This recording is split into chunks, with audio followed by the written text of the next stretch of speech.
Hello, my name is Tristan Alvis. I am part of our Swansboro High School S2S, and today I'll be reading you guys Horton Hears a Who, originally published in 1954 by Dr. Seuss.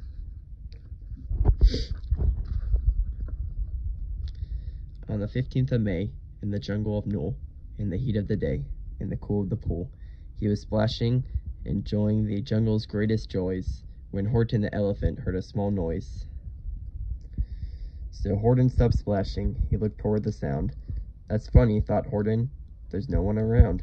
Then he heard it again, just a very faint yelp, as if some tiny person were calling for help. I'll help you, said Horton. But who are you? Where? He looked and he looked. He could see nothing there, but a small speck of dust blowing past the air.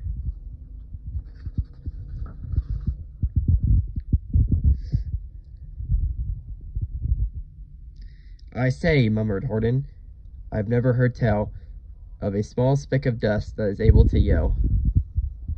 So you know what I think? Why, I think that there must be someone on top of that very small speck of dust.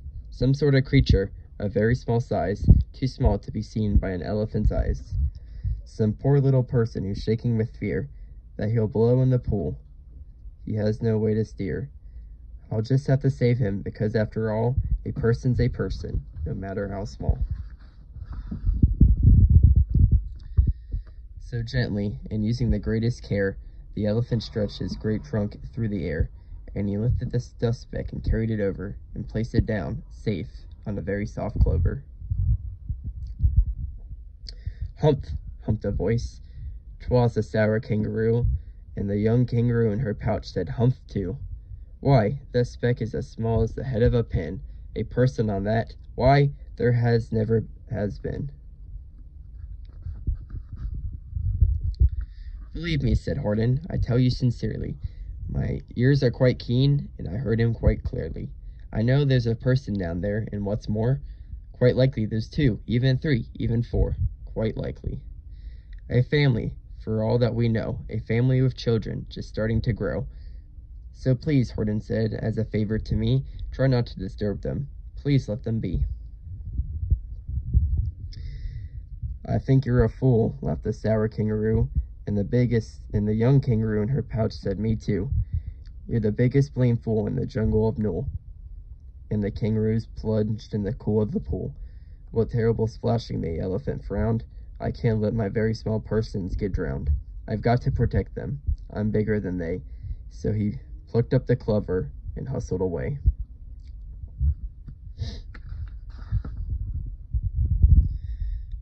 Through the high jungle treetops, the news quickly spread.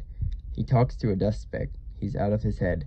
Just look at him walk with a speck on that flower. And Horton walked, worrying, almost an hour. Should I put this speck down? Horton thought with alarm. If I do, these small persons may come to great harm. I can't put it down, and I won't after all. A person's a person, no matter how small. Then Horton stopped walking. The speck voice was talking. The voice was so faint he could just barely hear it. Speak up, please, said Horton. He put his ear near it.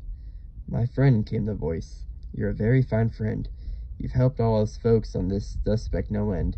You saved all our houses, our ceilings and floors. You've saved all our churches and grocery stores. You mean, Horton grasps, you have buildings there too? Oh yes, piped the voice, we most certainly do. I know, called the voice, I'm too small to be seen, but I'm mayor of a town that is friendly and clean. Our buildings to you would seem terribly small, but to us who aren't big, they are wonderfully tall. My town is called Whoville, for I am a Who, and we Whos are all thankful and grateful to you. And Horton called back to the mayor of the town, you're safe now, don't worry. I won't let you down. But just as he spoke to the mayor of the speck, 3 big jungle monkeys climbed up Horton's neck. The Workersham brothers came shouting, what rot! This elephant's talking to who's who are not. There aren't any who's, and they don't have a mayor. We're going to stop all this nonsense, so there.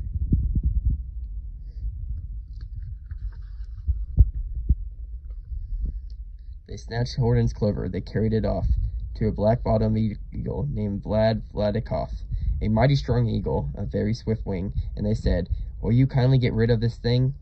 And before the poor elephant even could speak, that eagle flew off with a flower in his beak. All that late afternoon and far into the night, the black-bottomed bird flapped his wings in fast flight, while Horton chased after with groans over stones that tattered his toenails and battered his bones, and begged, "Please don't harm all my little folks, who have as much right to live as us bigger folks do." But far, far beyond him, that eagle kept flapping, and over his shoulder called back, "Quit your yapping. I'll fly the night through. I am a bird. I don't mind it, and I'll hide this tomorrow, well, where you'll never find it."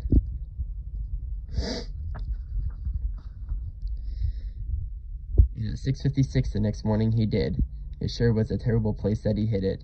He let that small clover drop somewhere inside of a great patch of clovers 100 miles wide. "Find that," sneered the bird. "But I think you will fail," and he left with a flip on his black-bottomed tail. "I'll find it," cried Horton. "I'll find it or bust. I shall find my friends on my small speck of dust."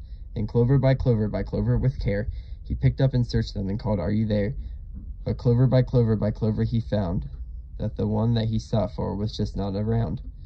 And by noon poor old Horton, more dead than alive, had picked, searched, and piled up 9,005. Then, on through the afternoon, after hour, till he found them at last, on the 3,000,000th flower. "My friends," cried the elephant, "tell me, do tell, are you safe, are you sound, are you whole, are you well?"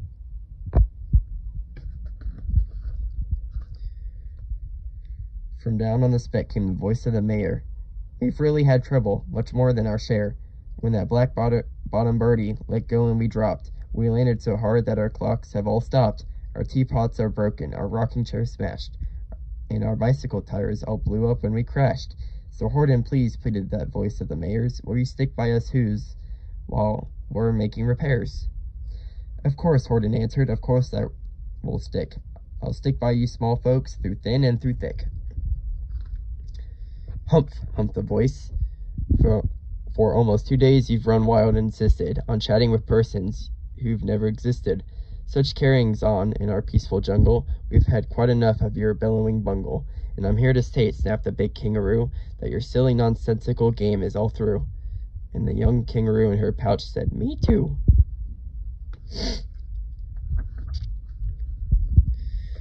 With the help of their Wickersham brothers and dozens of Wickersham uncles and Wickersham cousins, and Wickersham in-laws and those whose help I've engaged, you're going to be roped and you're going to be caged.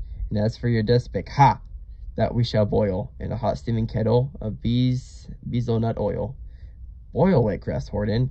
"Oh, that you can't do. It's all full of persons. They'll prove it to you."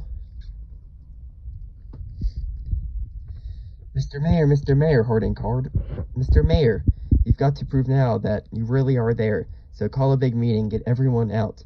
Make every who holler, make every who shout. Make every who scream. If you don't, every who is going to end up in a bezelnut stew."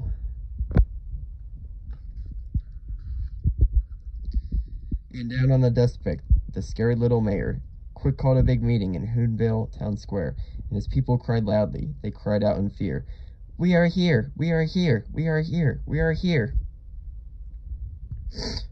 The elephant smiled. That was clear as a bell. "You kangaroos surely heard that very well." "All I heard," snapped the big kangaroo, "was the breeze, and the faint sound of wind through the far distant trees.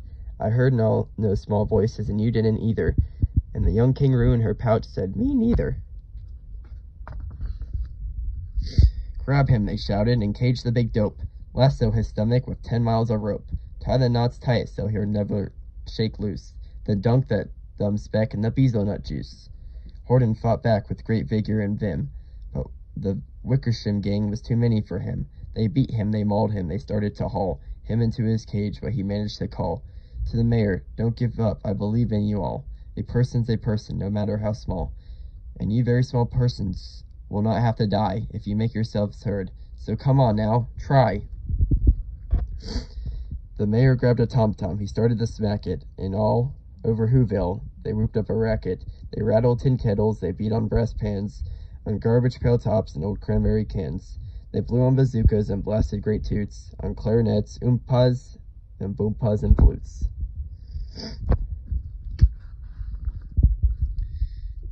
Great gusts of loud racket rang high through the air. They rattled and shook the whole sky, and the mayor called up through the howling, mad hullabaloo. "Hey, Horton, how's this? Is our sound coming through?" And Horton called back, "I can hear you just fine, but the kangaroo's ears aren't as strong as quite as mine. They don't hear a thing. Are you sure all your boys are doing their best? Are they all making noise? Are you sure every who down in Whoville is working? Quick, through your town. Is anyone shirking?" Through the town rushed the mayor, from west to the east, but everyone seemed to be doing his best. Everyone seemed to be yapping or yipping. Everyone seemed to be beeping or bipping. But it wasn't enough, all this ruckus and roar. He had to find someone to help him make more. He raced through each building, searched floor to floor.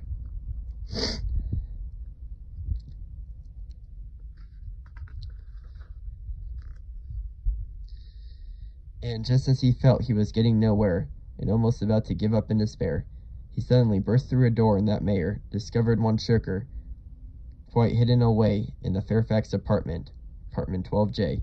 A very small shirker named Jojo was just standing and bouncing a yo-yo, not making a sound, not a yip, not a chirp. And the mayor rushed inside, and he grabbed the young twerp. And he climbed with the lad up to the Eiffelberg Tower. "This," cried the mayor, "is your town's darkest hour. This time, for all who have blood that is red, to come to the aid of their country," he said. "We've got to make noises in greater amounts, so open your mouth, lad, for every voice counts." Thus he spoke as he climbed. When they got to the top, the lad cleared his throat, and he shouted, "Yop!"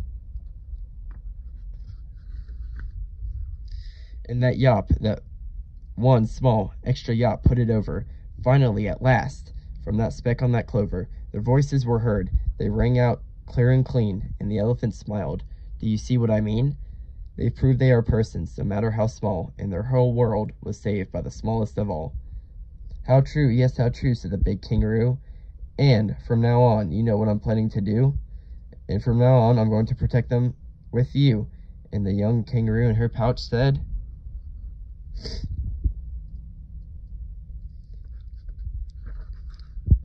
"Me too. From sun in the summer, from rain when it's fallish, I'm going to protect them, no matter how smallish."